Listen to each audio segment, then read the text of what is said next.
दोस्तों नमस्कार, सत श्री अकाल, आदाब। मैं डॉक्टर मनदीप।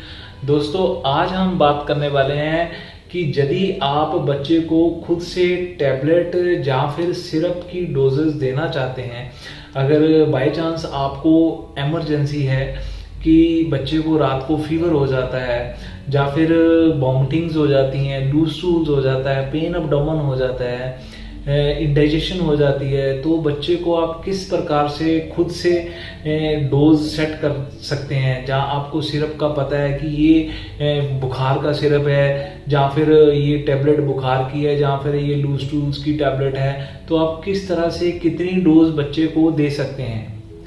कई बार पेरेंट्स के मन में यही क्वेश्चन होता है कि हमने डॉक्टर की सलाह नहीं ली है तो कहीं हम बच्चे को डोज ज़्यादा तो नहीं दे रहे जहाँ हमें कोई और प्रॉब्लम खड़ी हो जाए बच्चे के लिए।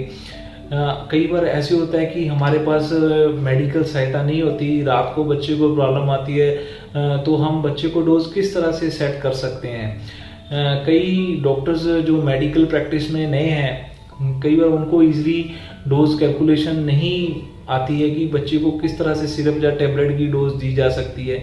तो चलिए आज हम इस वीडियो में यही डिस्कशन करेंगे कि किस तरह से बच्चे को आप सेफली सिरप या फिर टैबलेट की डोज घर में दे सकते हैं या फिर अपनी प्रैक्टिस में आप दे सकते हैं।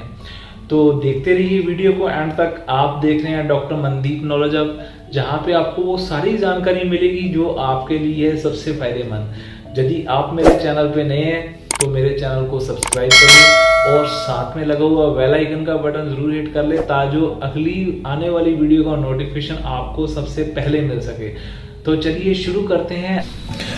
Art of prescribing medicines to children. बच्चों की डोज हमेशा milligram per KG body weight per day के हिसाब से सेट की जाती है। सपोज करें आपने पैरासीटामोल की डोज देनी है। जो पैरासीटामोल है उसकी डोज 3 से 40 milligram per KG per day होती है। अगर आप इसमें मैक्सिमम डोज सिलेक्ट करते हैं, जैसे आपने 40 मिलीग्राम ले ली है और आपके बच्चे का बॉडी वेट 20 किलो है, तो आप 40 को 20 से मल्टीप्लाई करते हैं तो आपको 800 मिलीग्राम पर डे पैरासीटामोल की डोज देनी है। और ये पैरासीटामोल की डोज डिवाइडेड डोज में आप दिन में दे सकते हैं। मगर पीडियाट्रिशियन या फिर जनरल प्रैक्टिशनर के अलावा डोजेज किसी को भी पता नहीं होती है, क्योंकि सभी सॉल्ट्स की डोज अलग अलग होती हैं। चाहे वो पैरासीटामोल है चाहे कोई भी सॉल्ट है, उसकी डोज अलग अलग होती है। इसलिए एक सिंपल सा रूल है कैलकुलेशन करने का, जिसे हम कैडल्स रूल्स कहते हैं। अगर आपके पास टैबलेट फॉर्म है और आप बच्चे को देना चाहते हैं, अगर आपके बच्चे की उम्र 10 से 15 साल के बीच है तो आप अडल्ट डोज का पौना हिस्सा बच्चे को दे सकते हैं। अगर बच्चे की उम्र 6 साल से 8 साल तक के बीच है तो आप अडल्ट डोज का आधा हिस्सा बच्चे को दे सकते हैं। अगर बच्चे की उम्र 3 से 4 साल तक है तो आप अडल्ट डोज का 1/3 हिस्सा आप बच्चे को दे सकते हैं। अगर बच्चे की उम्र 1 से 2 साल तक है तो आप अडल्ट डोज का 1/4 हिस्सा बच्चे को दे सकते हैं। अगर बच्चे की उम्र 1 साल से कम है तो आप अडल्ट डोज का 8वां हिस्सा बच्चे को दे सकते हैं। अगर आप इसे और भी सिंपल बनाना चाहते हैं तो अगर आपके बच्चे की उम्र 6 से 10 साल तक के बीच है तो आप अडल्ट डोज का आधा हिस्सा बच्चे को दे सकते हैं। अगर बच्चे की उम्र 1 से 3 साल तक है तो बच्चे को अडल्ट डोज का 1/4 हिस्सा दे सकते हैं। मगर बहुत सी बच्चों की दवाइयाँ सिरप फॉर्म में आती हैं, तो हम इन दवाइयों को कुछ इस तरह से डोज कैलकुलेशन में दे सकते हैं।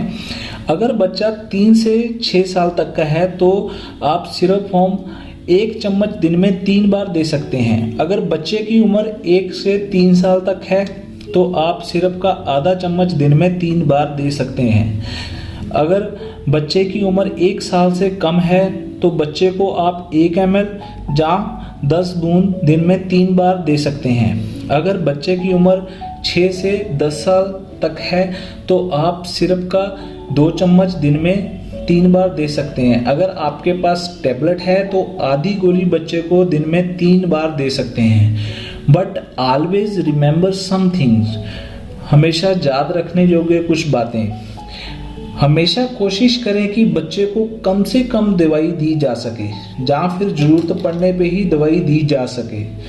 बच्चे को इंजेक्शंस बहुत कम लगवाएं, ज़रूरत पड़ने पे ही टीका लगवाएं।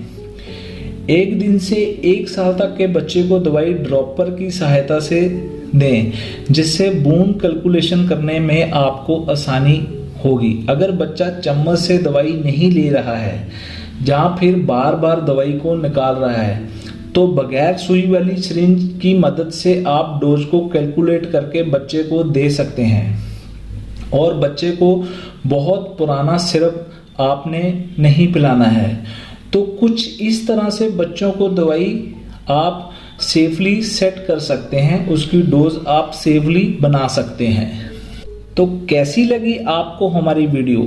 अगर वीडियो अच्छी लगी है तो वीडियो को लाइक करें और हमारे चैनल को सब्सक्राइब कर लें, और ये वीडियो उन लोगों तक शेयर करें जिनको इसकी ज़रूरत है, और हमें कमेंट करके ज़रूर बताएं कि आपको हमारी वीडियो कैसी लगी।